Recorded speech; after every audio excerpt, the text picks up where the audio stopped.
Hey everybody, welcome back to Whiskey Central. If you're new here, my name is Shayla, and today I'm reviewing Glenrothes 12. But before we get into the review, I just wanted to let you know I am doing a live stream with ADHD Whiskey. We're doing a blind flight on my channel. It will be tomorrow, Saturday at 5 p.m. Eastern. I will leave a link in the description box below to the live stream, and I will also pin a comment with the link to the live stream in case you're interested. Next week, I won't be on YouTube for Saturday. I will actually be on Patreon. So Patreon, all my patrons chose some blends that they want me to try from my collection. So I'm going to blend some whiskeys, let them sit, and then on February 20th at 5 p.m. we're going to be over on Patreon and we're going to be doing a blind flight of those whiskeys. So it's going to be fun. If you want to join Patreon, if you like this content, if you've gotten any value out of the channel, links are in the description box below for Patreon. So that is the announcement. I am super excited to have Matt on the channel. It will be the first time he's on my channel. I was on his channel a while back and he totally kicked my ass in a blind flight that we did, but I've gotten a little bit better, so I think I might be able to squeeze it out. I don't know, we'll see how it goes, but I'm very excited for that. I hope you all join me on the live stream Saturday, 5 p.m. Eastern. Without further ado, let's get into this review. James Stewart started to build the distillery in 1878, but he quickly ran out of money, and William Grant, not the same as from Glenfiddich, Robert Dick, and John Cruikshank finished the building and started production in 1879. It produced its first drop of spirit on December 28, 1879. This was also the day that the Tay Bridge at Dundee collapsed. And in 1887, Glenrothes and Bunnahabhain formed Highland Distillers. Glenrothes had many fires throughout its history in 1897, 1922, and a large explosion in 1903. Prohibition, World War I, and the Wall Street crash forced the distillery to close, but they got back into business relatively quickly. In 1963, they installed their third pair of stills, the fourth in 1979 and the fifth in 1989, to increase total production to 5.6 million liters. In 1999, the Edrington Group bought Highland Distillers, including Glenrothes, but they sold the distillery to Berry Brothers and Rudd in 2010.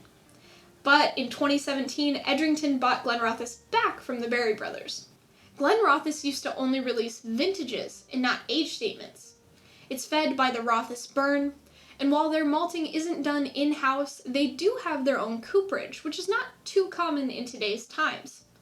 Their stocks mainly consist of sherry casks, but they do also use ex-bourbon casks. Alright, so let's get into the details of this whiskey. This bottle will run you about $50. It's owned by the Edrington Group, and it's located in the Speyside region of Scotland.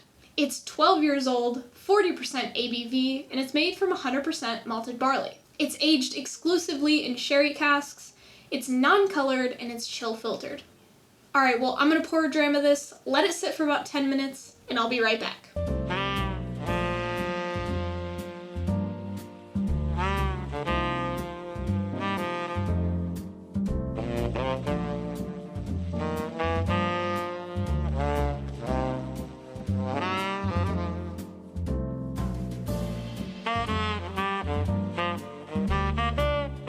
Alright, so I was going to let this open up for about 10 minutes, but then I took a break, and then I forgot about it, so it's been maybe an hour, but I had a cap on it, so it's not over-oxidized or anything. Probably has a little bit of air in it, which is nice. So the first thing I get is butterscotch. There's just like this huge wave of butterscotch. And then, okay, so I smell a little bit of cantaloupe, but I read the box. I try not to do this because I don't want any tasting notes like getting into my brain about this whiskey, but it says cantaloupe right on the side of the box, so that might be kind of an implanted tasting note that they kind of put in. I can smell it though, but it might just be because they mentioned it. Just kind of keep that in mind, I guess. And then there's a lot of fruit in here too. That sherry, those sherry notes like raisins, dates. A little bit of kind of a red fruit too, like some berries maybe. A little bit of apricot. There's a nice vanilla cream in there. A little bit of baking spices, some nice baking spices.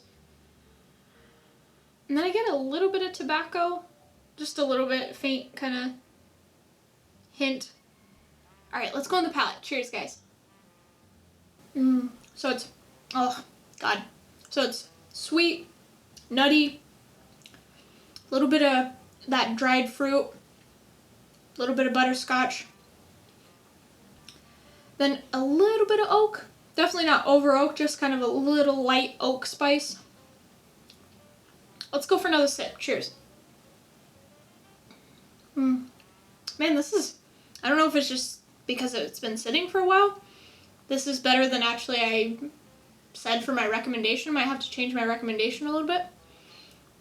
Nice texture, nice mouthfeel. Can't remember if I said the finish, but short to medium finish-ish. Yeah, this is a really good dram, so I'm going to finish it up and I'll be right back with my recommendation.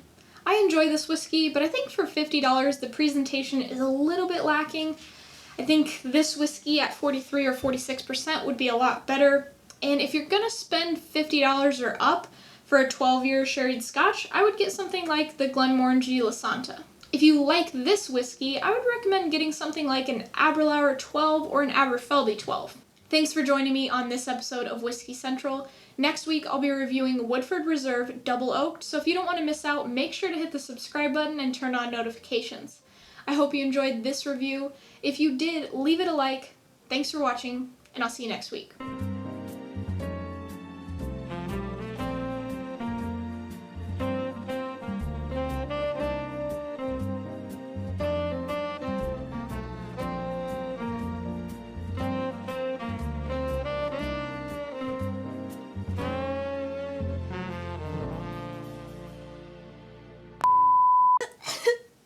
I don't want to do this today, but it's Thursday, which means that the video's going out tomorrow. So I have to do it today because time.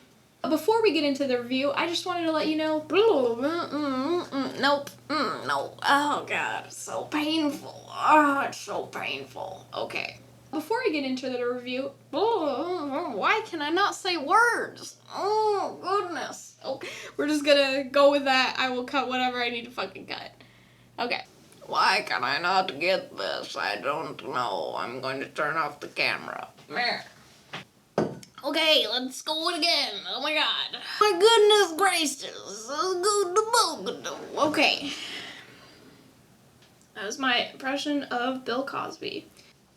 So sorry if the video is a little bit low energy. I'm trying to kind of get as excited as possible, but I'm just really tired for some reason. I got a good night's sleep. I don't know. Hope is that I don't look as tired as I feel on camera. I'm trying to bring the energy, but I feel like this is my shittiest video I've ever made. But I'm trying my best, which is all you can do. So, just gonna go for it. We're just gonna see what happens. Okay.